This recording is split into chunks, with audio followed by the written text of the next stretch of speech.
Well, I'll give you a little background of myself for those of you who don't know me. I'm obviously a candidate for mayor of County of Maui, where I've been a leader in sustainability and an engaged resident since becoming a mother in 1985. I've been on the island for over 40 years.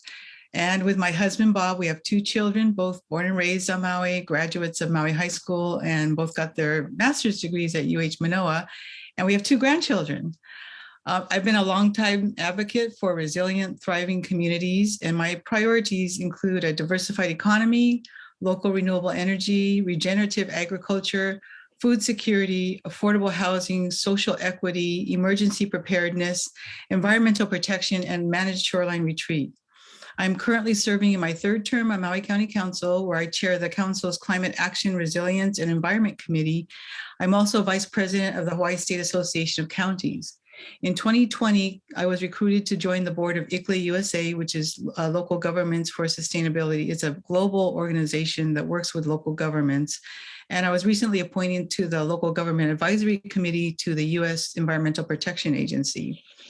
In 2021, I was one of just two U.S. ICLEI board members who were invited to participate as official ICLEI delegates to the United Nations Climate Change Conference of the Parties, which you probably all know as COP26 in Glasgow, Scotland.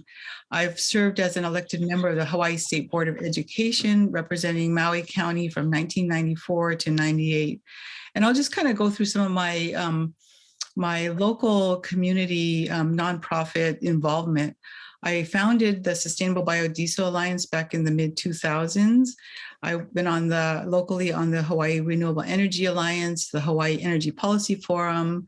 I've been a Girl Scout leader for 4 years, been on the board of Maui Farmers Union, of Akaku Community Television. I've been a board president of Hui Malama Learning Center. I was on the first advisory council for the UH Maui College Sustainable Sciences Management Program. I was appointed by the governor to the Hawaii High-Tech Development Corporation, and I've been a member of the Maui Nui Food Alliance Steering Committee. And some of the accomplishments I'm really proud of over the years have been receiving the 2018 Maui Sierra Club Onipa'a Award.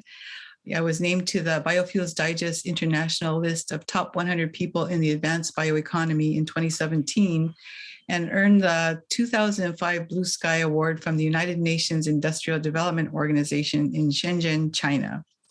So that's a little bit about me and some of the work I've been doing over the last 3 decades. On the county council, we've been sort of working at breakneck speed in my committee, and some of the things I brought to the table were the original moratorium on short-term rentals.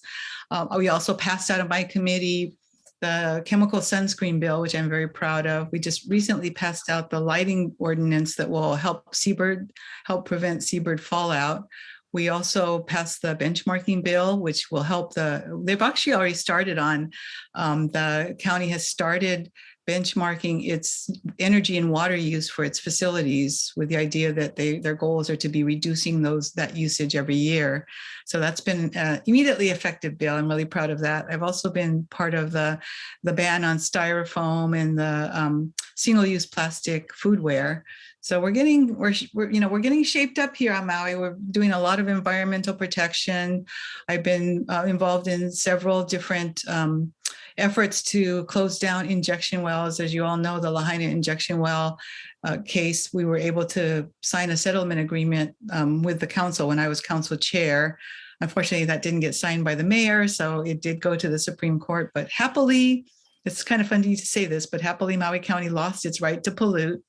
And so we are on track. Now I'm working with the Ma'alaya folks on a regional modular wastewater reclamation facility that will actually keep the water on the ground for agriculture rather than even returning the treated water to the injection wells. So we're trying to close down those injection wells as well. I know we didn't cover social services, and I really want to stress that we need to invest more in mental health services, in finding solutions for homelessness, in which, one of which is in the budget now that I brought to the budget, and trying to find a safe zone for people to at least sleep overnight who are living in their cars. We need more solutions like that. We have to get away from the attitude that helping the homeless is enabling them. And we have to really, we have to listen to Lisa Darcy, basically. She's been probably the foremost advocate for homelessness and the different reasons for homelessness and the different approaches for the, for people of different reasons. So I want to just say that we need to be, the measure of a society is how you treat the most vulnerable in your community, right? So we need to think of ourselves as one community and set high goals for everybody. And one of those things is social services. We have people who have come into the county and want to develop social services for youth that are in trouble. And it's taken a year and a half, I think, for them to get their permit just to renovate a building. So we need to have a priority for permits, the permit process, affordable housing, social services, things like that. And we need to have a priority for where we're going to use the water, first. And we need to use the water to feed ourselves. We need to use the water to house ourselves. We don't need to use the water to build facilities that we maybe are not as important as affordable housing. So I just want to really emphasize that if I become mayor, my administration is going to be about setting the priorities that we've already agreed upon are the county's priorities, and moving forward with shared ideas on how to get there.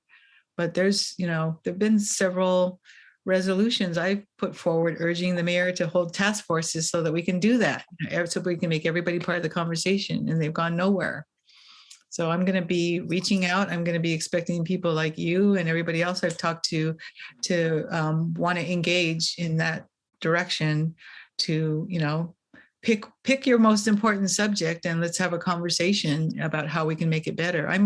I guess probably because I'm a business person, I'm a very results-oriented person. I don't like to waste a lot of time talking about what the problem is or what hasn't gotten done. I really want to work on the solutions, and I know everything has a solution, and I know there are enough bodies in this county to fix things, to make those solutions realities.